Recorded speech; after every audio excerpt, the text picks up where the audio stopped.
नमस्कार मैत्रिणींनो, Madhuri's kitchen and ब्लॉगमध्ये तुम्हा सर्वांचं अगदी मनापासून स्वागत आहे।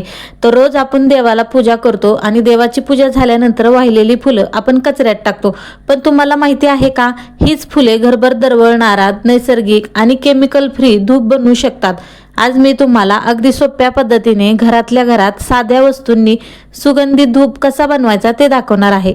यासाठी ना महाग साहित्य लागणार ना मशीन लागणार, फक्त देवाची फुले, थोडंसं पीठ आणि कापूर वापरून आपण असा धूप तयार करू की घरात प्रसन्न वातावरण निर्माण होईल आणि फुलांचाही सुंदर पुनरावलोकन होईल। त्यामुळे हा व्हिडिओ कुठेही स्किप करू नका, शेवटपर्यंत नक्की पहा, कारण व्हिडिओच्या शेवटी धूप जास्त सुगंधी आणि जास्त काळ टिकण्यासाठी मी एक खास टिप्स सांगणार आहे।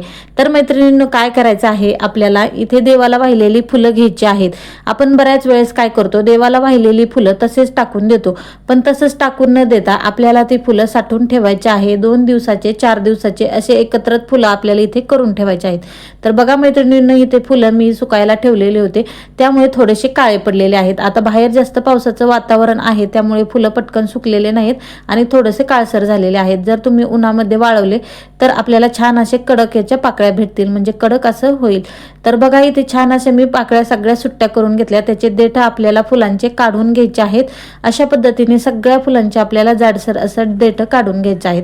आता वातावरण थोडंसं सादळल्यासारखं, म्हणजे पावसाळी वातावरण आहे, त्यामुळे फुलं पटकन सुकत नाहीत। त्यासाठी इथे मी तव्यावरती कडक होईपर्यंत भाजून घेणार आहे। असं केल्यानंतर काय होतं, आपले फुले हे लवकर सुकणार आहेत आणि पटकन कडक बनणार आहेत, कारण आपल्याला याला मिक्सरमध्ये पावडर करून घ्यायचे असते। आणि मग हे नाही सुकले किंवा जास्त कडक झाले नाही तर याची मिक्सरला पावडर बनत नाही।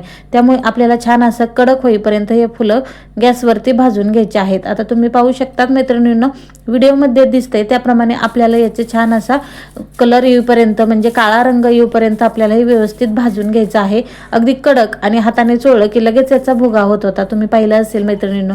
तर बघा, सगळं थंड झाल्यानंतर मी याला मिक्सरच्या भांड्यामध्ये काढलेलं आहे। आता हे सगळं भाजलेले फुलांच्या पाकळ्या आपल्याला एका मिक्सरमध्ये भांड्यामध्ये काढून घ्यायचं आहेत।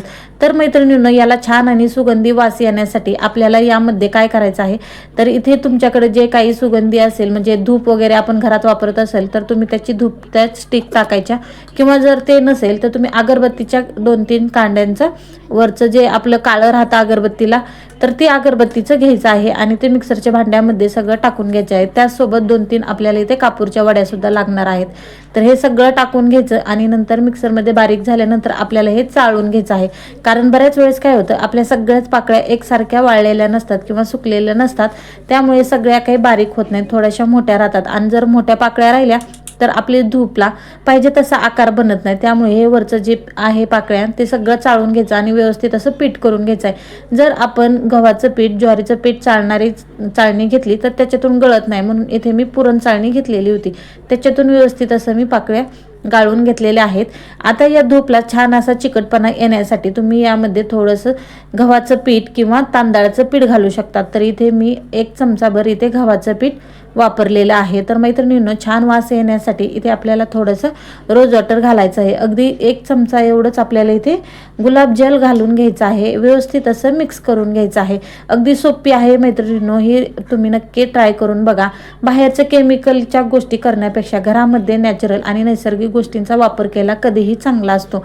तर बघा मैत्रिणींनो, बऱ्याच म्हाताऱ्या किंवा वयस्कर माणसांना काय होतं, घरामध्ये आपण केमिकलचे प्रोडक्ट वापरतो आणि त्याचा साईड इफेक्ट म्हणून त्यांना खोकला येतो, सर्दी होती, म्हणजे ॲलर्जी होती। लहान मुलांना सुद्धा ॲलर्जी असते अशा गोष्टींची, सुगंधी वासाची। त्यामुळे शक्यतो आपल्याला घरातल्या घरात नैसर्गिक इथे गोष्टी बनवून घ्यायच्या आहेत। तर चाळल्यानंतर इथे थोडंसं गुलाबजल टाकून व्यवस्थित मिक्स करून घेतलं आणि नंतर आपल्याला थोडंसं पाणी घालून याला व्यवस्थित असं घट्टसर गोळा करून घ्यायचा आहे। आता याला तुम्ही पाहिजे त्या आकारामध्ये शेप देऊन घ्यायचा आहे। तर बघू शकतात मैत्रिणींनो, इतकी सुंदर आपली इथं स्टिक तयार होते की कोणाचा विश्वास सुद्धा बसणार नाही की आपण हे घरी बनवलेली आहे।